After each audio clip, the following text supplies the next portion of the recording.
एक बार मैंने सोचा कि संपूर्ण भारत देश के 10 करोड़ विद्यार्थियों को एक बड़े प्रोजेक्ट पे लगा दिया जाए कि तुम्हारे गांव और आसपास में जितनी जड़ी बूटियां हैं उनकी लिस्ट बनाओ, तो शायद 2-4 साल में पूरी लिस्ट बनकर आ जाए। लेकिन 10 करोड़ विद्यार्थी इसमें लगें तो ऐसे ही नहीं आएगी। कितना बड़ा काम है जो अभी तक करने के लिए बाकी पड़ा है और हमें इसका अंदाज़ा नहीं है। शायद इसलिए नहीं कि भगवान ने भरपूर दे दिया है, तो हमें स्केयरसिटी का अंदाज़ा नहीं है। ये जो यूरोप और अमेरिका वाले हैं जिनको कुछ मिला नहीं है, वो तड़पते हैं, फड़फड़ाते हैं और वो रोज़ भारत सरकार पर आकर ऐसे दबाव डालते हैं कि भारत के कानूनों में संशोधन कर दो और हम ये हिमालय की सब जड़ी बूटी खोद कर ले जाएं, भारत के पहाड़ों से जितना मिले वो ले जाएं, ऐसी व्यवस्था कर दो।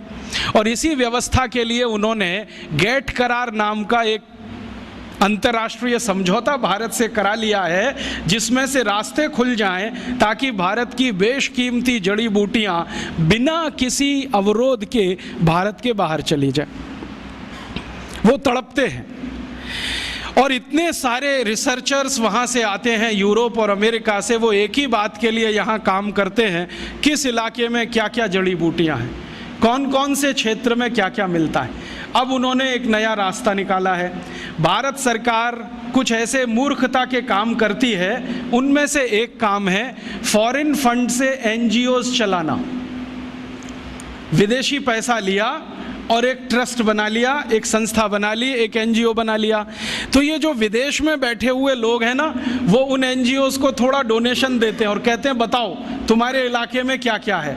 ये मूर्ख लोग यहाँ थोड़े पैसे के लालच में सूची की सूचियाँ बनाते हैं और यूरोप और अमेरिका को भेजते जाते हैं कि यहाँ ये है, यहाँ ये है, यहाँ ये है, और उनको ये धीरे धीरे पता चल रहा है और धीरे धीरे वो भारत सरकार की बाहों उमेट रहे हैं। चीन इस मामले में थोड़ा होशियार है। चीन की सरकार अपनी जड़ी बूटियों के क्षेत्र में विदेशियों को प्रवेश नहीं करने देती है। वो कहते हैं जो रिसर्च करेंगे वो हम करेंगे, परिणाम भी हम पहले जानेंगे, ज़रूरत पड़ेगी तो तुम्हें बताएंगे, नहीं तो ज़रूरी नहीं है कि तुम्हें सभी परिणाम बताएं। वो थोड़े होशियार हैं। हमारे देश के नेता उनसे थोड़े ज़्यादा मूर्ख हैं। किसी भी विदेशी को बुलाएंगे, आओ दरवाज़ा खुला है, जो तुम्हें चाहिए सब लूट के ले जाओ। जैसे वो जहांगीर था ना 400 साल पहले, ईस्ट इंडिया कंपनी को दरवाज़ा खोल के बुला लिया, वही जहांगीरों के मानस पुत्र आज भी इस देश में है। आ जाओ, किसी का भी स्वागत है। भारत एक धर्मशाला है, सराय जैसा है। हमने ग्लोबलाइजेशन कर दिया, लिबरलाइजेशन कर दिया, जो तुम्हें चाहिए सब ले जाओ।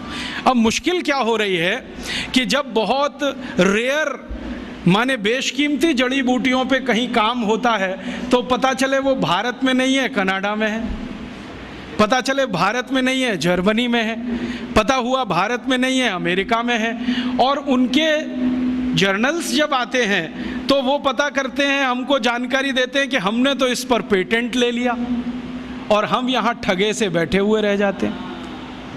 अमेरिका ने हल्दी पर पेटेंट करा लिए, नीम पर पेटेंट करा लिए, काली मिर्च पर पेटेंट करा लिए, जीरे पर करा लिए, अजवाइन पर करा लिए, और तो और इडली बनाने के प्रोसेस पर पेटेंट हो गए, सांभर बनाने के प्रोसेस पेटेंट हो गए। हम यहाँ ठगे ठगे से देख रहे हैं। अखबारों में खबर आती है तो पता चलता है। इससे सिद्ध क्या होता है, भगवान का दिया हुआ हमारे पास सब कुछ है, लेकिन हमने उसको ध्यान देना बंद कर दिया, बेदरकारी किया। उनके पास कुछ नहीं है तो वो एक एक छोटी छोटी बात के लिए तरसते हैं।